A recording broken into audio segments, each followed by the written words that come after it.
Hello friends, good morning. आप सभी कैसे हैं?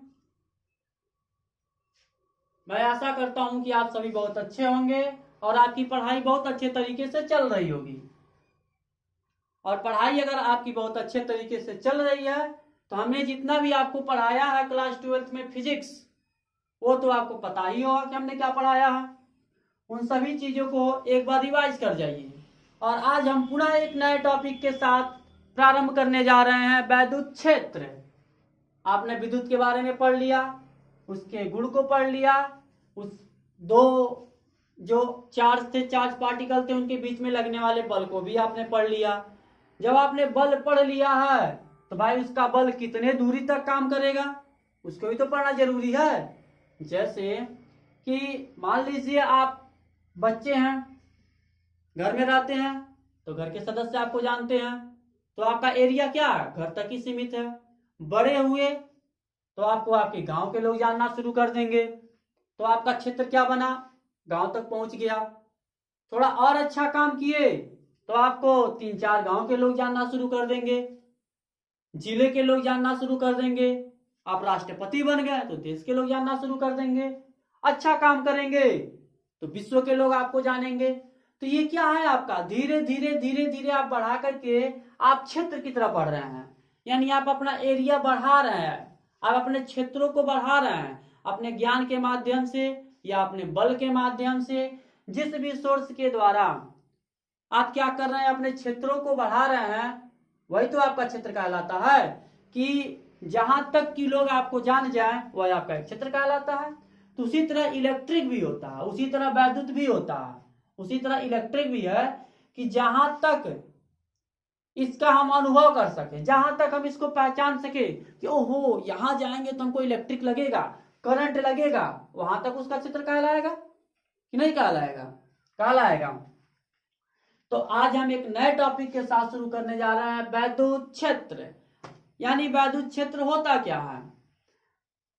वैद्युत क्षेत्र, अच्छा एक बात बताइए आप लोग, अभी तक हमने इतना बकबकाया, इतना बोला, आपको उबाऊ तो नहीं लगा कहीं? या फिर आपको कुछ अटपटा तो नहीं लगा कि मास्टर आए हैं ये क्या पढ़ा रहे हैं हम लोगों को?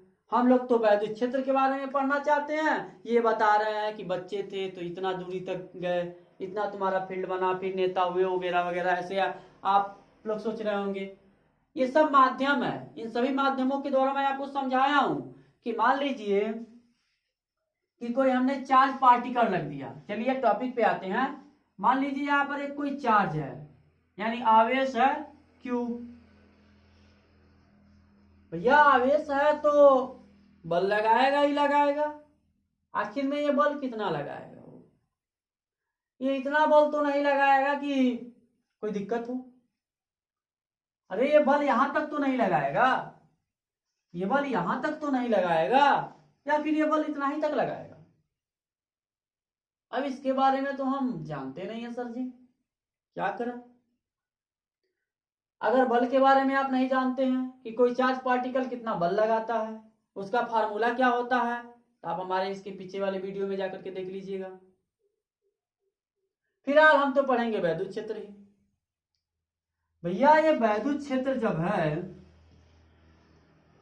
तो आप सपोज कीजिए कि ये वैद्युत क्षेत्र है, तो इसका कुछ फोर्स लग रहा होगा ऐसे। भैया इसके अंदर आएंगे तो हम आपको छोड़ने वाले नहीं है, हम आपको किसी तरह खींच खांच लेंगे। अब हमने क्या किया, कोई चार्ज पार्टिकल Q0 लिया जो इससे कम आवेश का है, और ये धीरे धीरे टुपुक टुपुक चलते हुए और स्लोली स्लोली स्लोली स्लोली चलते हुए आ रहे हैं, मौज मस्ती करते हुए। और जैसे ये मौज मस्ती करते हुए आए तब तक यहाँ पे इनके पिताजी दिख गए। अब जब ये बेचारे इनके पिताजी दिख गए तो ये अपना मौज मस्ती बंद कर देंगे और खूब आराम से शांति से क्या होंगे, अपने पिताजी के पास चले जाएंगे। तो आखिर में इनके पिताजी इनको कहां पर देखे, यहां पर देखे, देखे कि नहीं देखे? मतलब इनके पिताजी की दृष्टि यहां तक चली गई। और जहां तक इनकी दृष्टि चली गई वही तो उनका क्षेत्र होगा। तो सीधा सी बात है, हम कह सकते हैं कि अगर कोई चार्ज पार्टिकल Q0 कूलाम का है, ठीक, यानी कि कोई आवेश है Q और इसके चारों तरफ का कोई क्षेत्र है, कोई फील्ड है, जहां पे किसी अन्य चार्ज पार्टिकल को लाने पर या तो यह चार्ज पार्टिकल इसके तरफ अट्रैक्ट होगा, आकर्षित होगा, या तो यह चार्ज पार्टिकल इससे क्या होगा, दूर भागेगा। जहां पर यह प्रक्रिया शुरू हो जाती है उसी को हम क्या कह देते हैं, वैद्युत क्षेत्र कह देते हैं। मतलब सीधा सा हुआ, जब यह अपने पापा के पास जाने लगे शांति से तो यह आकर्षित हो गए, और आकर्षित हो गए तो क्या होगा, इनका इन पर अनुभव पड़ा कि नहीं पड़ा। जब यहां से ये चल रहे थे तो बहुत मस्ती से चल रहे थे, आराम आराम से, बिना झंझट वंझट के, तो ये फ्री थे। और जैसे इनके पिताजी का क्षेत्र आया, इनकी दृष्टि पड़ी, या शांति से जाना शुरू कर दिए, इनके तरफ आकर्षित होना शुरू कर दिए। तो जो इनके पिताजी का यहां तक दृष्टि आया वही तो उनका क्षेत्र कहलाया। तो इसी को हम क्या कह दिए, वैद्युत क्षेत्र कह दिए। सीधे सी भाषा में हम अगर समझें तो ये हुआ कि कोई चार्ज होगा Q, ठीक, इसके पास या इसके तरफ किसी अन्य चार्ज को, दूसरे चार्ज को ले आते हैं, और जब दूसरा चार्ज इसके पास ले आते हैं, ठीक, तो इन दोनों के बीच में या तो आकर्षण का गुण उत्पन्न होगा या तो प्रतिकर्षण का गुण उत्पन्न होगा।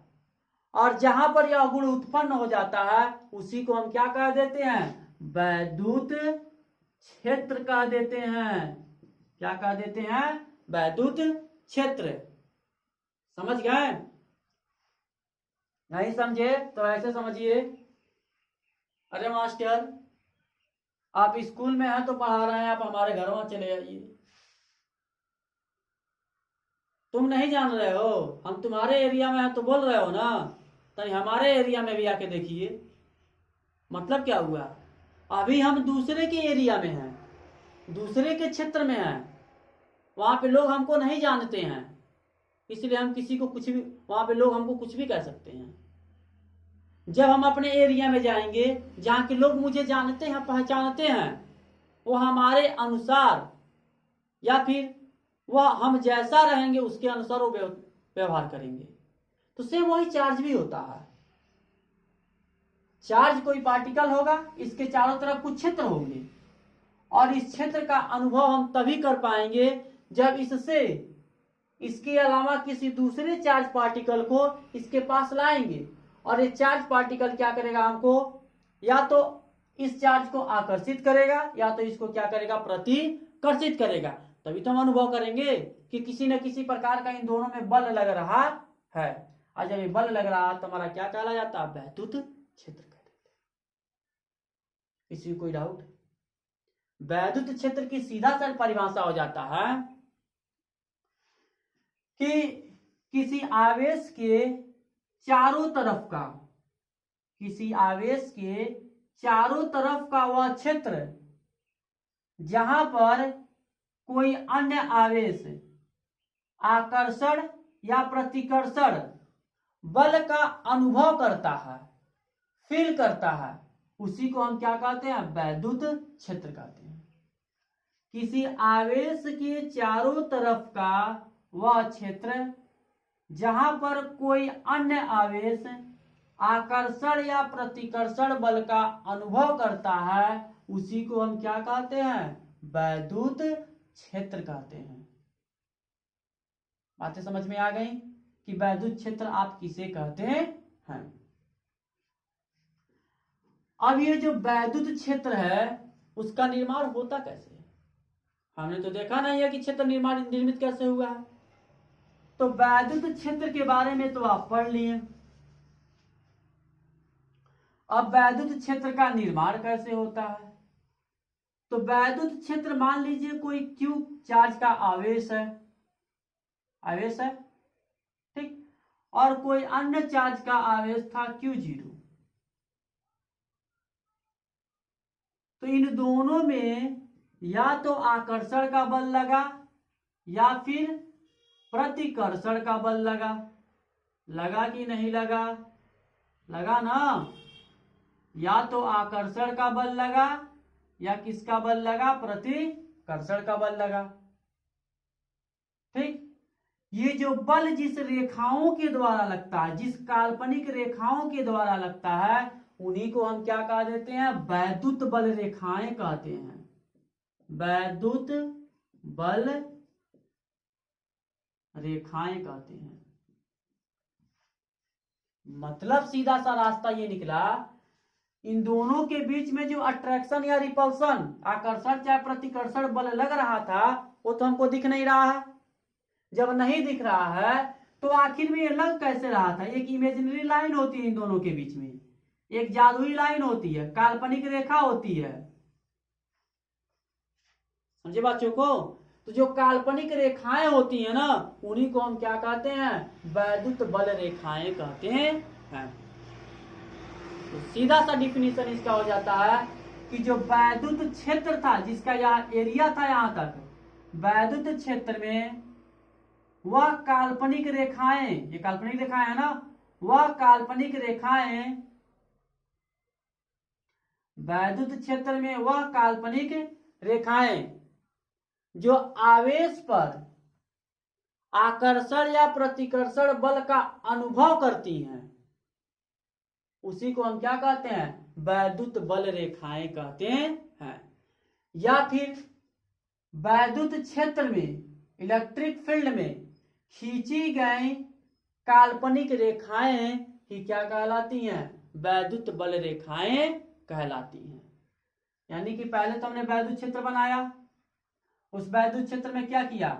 काल्पनिक रेखाएं खींचा, जो आवेश थे उनके द्वारा काल्पनिक रेखाएं खींचे, और ये जो काल्पनिक रेखाएं होती हैं, इन्हीं को हम क्या कह देते हैं? वैद्युत क्षेत्र कह देते हैं।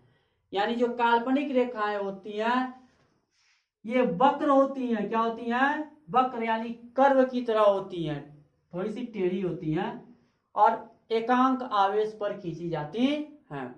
यानी वैद्युत क्षेत्र में खींची गई वक्र काल्पनिक रेखाएं कोई क्या कहते हैं? वैद्युत बल रेखा कहते हैं। इतनी बातें आपको समझ में आ गई कि वैद्युत क्षेत्र क्या है, वैद्युत बल रेखा क्या है। आगे बढ़ा जा, आगे हम बढ़ते हैं। पहले हम वैद्युत क्षेत्र पढ़े, उसके बाद हम वैद्युत बल रेखा पढ़े। अब ये जो वैद्युत बल रेखाएं हैं, इनके कुछ ना कुछ गुण होते हैं। तो क्या गुण होते हैं भाई? थोड़ा इनकी प्रॉपर्टी को भी अच्छे तरीके से समझ लेते हैं। वैद्युत क्षेत्र हो गए, वैद्युत बल रेखाएं हो गई। अब हम पढ़ेंगे, अगला टॉपिक हमारा होगा वैद्युत बल रेखाओं के गुण। वैद्युत बल रेखाओं के गुण, यानी प्रॉपर्टीज ऑफ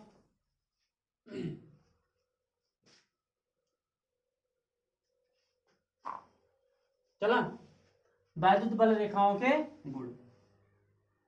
अगर हम देखा है तो पहला गुण तो आपको वैसे ही भी दिख रहा है, पहला गुण तो वैसे भी दिख रहा है।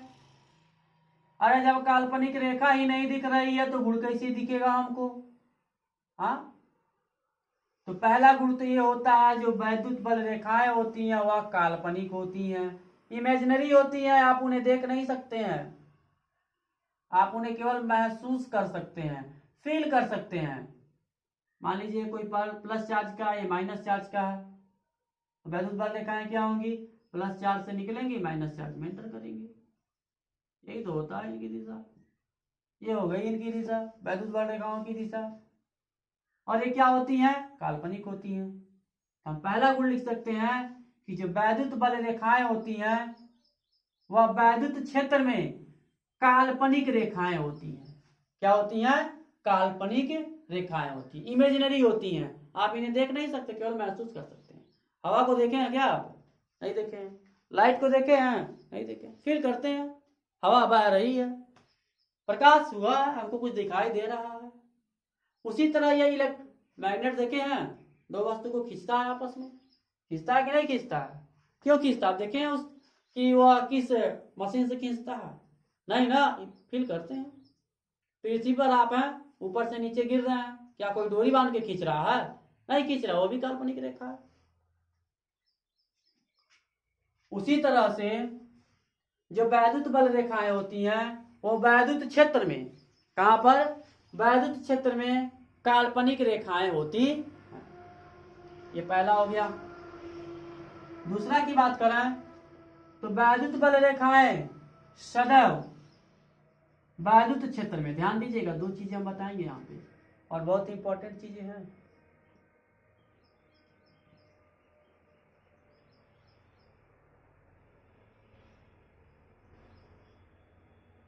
देखिए, यह इसका वैद्युत क्षेत्र है,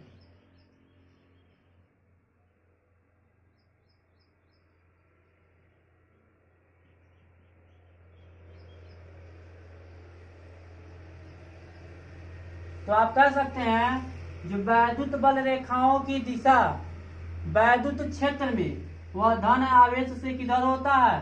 ऋण आवेश की तरफ होता है। यानी धन आवेश से किधर होता है? ऋण आवेश की तरफ होता है। कहां पर? वैद्युत क्षेत्र में। यानी वैद्युत बल रेखाओं की दिशा बाह्य क्षेत्र में धन आवेश से ऋण आवेश की तरफ होता है। समझ गए? यानी इनका जो डायरेक्शन है वो प्लस से निकलती है और किस में जाकर एंड हो जाती हैं? माइनस में जाकर के समाप्त हो जाती हैं। हमेशा यही होता है, प्लस से निकलेंगे माइनस में समाप्त होंगी, प्लस से निकलेंगे माइनस में समाप्त हो जाएंगे। ये प्लस क्यों है? क्योंकि इलेक्ट्रॉन डोनर है, और ये माइनस क्यों है? क्योंकि इलेक्ट्रॉन ग्राही है। बातों को समझ में आ रहा है? यानी वैद्युत बल रेखाएं धन आवेश से निकलती हैं, ऋण आवेश में समाप्त हो जाती हैं। वैद्युत बल रेखाएं वैद्युत क्षेत्र में खींची गई काल्पनिक रेखाएं होती हैं। बातें आप समझ रहे हैं कि नहीं समझ रहे हैं? समझ रहे हैं? अब बात करते हैं इनके अंदर। यानी जो वैद्युत बल रेखाएं होती हैं वह अंदर की तरफ माइनस से निकलती हैं और प्लस में जाकर के प्रवेश करती। ये तो बाहर का हो गया, जो बाहर का एरिया बना वह प्लस से निकला माइनस में एंड हो गया।